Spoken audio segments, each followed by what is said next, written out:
त्या सगळे आशा करते की मस्तच असाल। आजचा दिवस सुरू झाला अगदी सकाळी लवकर उठल्यापर्यंत।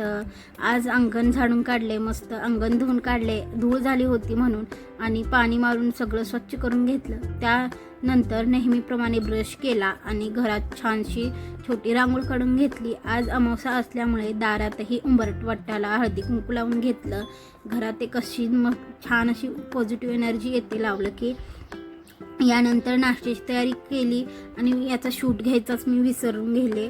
याचा शूट काही घेतलाच नाही। इकडे आमचे सासरे मस्त पूजा करत होते, त्याची ही छोटी छोटी क्लिप काढून घेतले आणि मस्त असं आजची सकाळ गेली। तर दुपारच्या जेवणासाठी ना मी आज मेथीचे पराठे बनवायला घेतले होते आणि मेथीचे पराठे बनवायला घेतले आणि लाईटच गेली होती, त्यामुळे मी खलबत्त्यातच वाटायला घेतले होते। आणि इकडे मस्त असं त्याचं पीठ वगैरे देऊन घेतलं, काय काय घालून घेतलं तुम्हाला तर माहितीच असेल काय काय घालतात।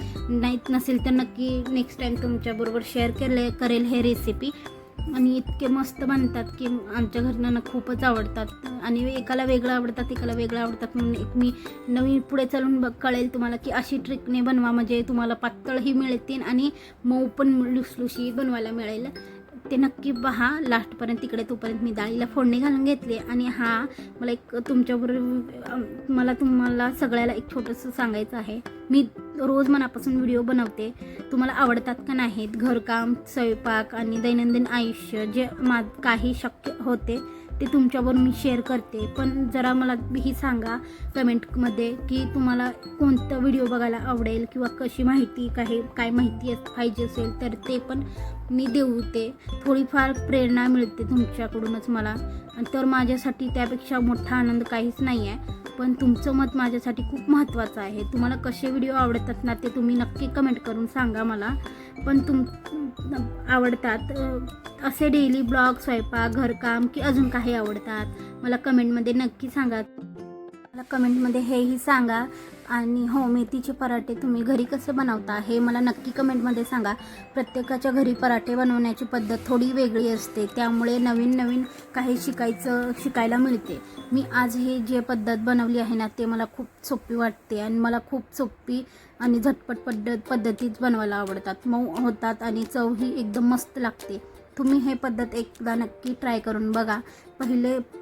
पाहिल्यावर कसे वाटले तुम्हाला तेही मला कमेंटमध्ये नक्की कळवा आणि तुमचा अनुभव वाचायला मला खूप आवडतो। चला, आता दिवसाचा शेवटचाच केला आहे मी, म्हणजे आधीमध्ये मी थोडाही शूट केला नाही कारण मला एका ठिकाणी जायचं होतं। आणि संध्याकाळच्या जेवणासाठी तर मी डायरेक्ट मी संध्याकाळचं जेवणाचं शूट केलेलं आहे। तर इकडे ना बटाट्याचे सँडविच बनायला घेतले होते मी रात्रीच्या जेवणासाठी। तर मस्त असे बटाट्याचे सँडविच बनवले आणि हा कढीपत्ता ना आमच्या झाडाचा आहे, फ्रेश मस्त असा वास गंध येतो। आणि हे रेसिपीज मस्त वाटते लाईट वेट वगैरे रात्रीच्या वेळेला, म्हणून हे असं काहीतरीच बनवत असते मी जेवण करण्यासाठी। आणि मग असं पटकन किचन ओटा वगैरे जेवण केलं मस्तपैकी, किचन ओटावरून घेतला आणि असं होतं आजचा दिवस माझा। तर तुम्हाला माझा आजचा दिवस कसा वाटला, थोडं शूट केलेला। नक्कीच मोठा ब्लॉग पण बनवेल, पण एवढा चालत नाही मोठा ब्लॉग म्हणून मी बनवायला घेत नाही। जेवढा बनवते तेवढाच खूप होतं माझ्यासाठी एडिटिंग वगैरे व्हॉइस ओव्हर देण्यासाठी। तर चला, भेटूया आता नेक्स्ट ब्लॉगमध्ये आणि छान असं तुम्ही जे कमेंट करचाल तर तेच व्हिडिओ घेऊन येईल मी। तोपर्यंत बाय बाय, भेटूया पुन्हा नवीन एका ब्लॉगमध्ये आणि छान अशा आठवणीसोबत। तोपर्यंत भेटूया, बाय बाय।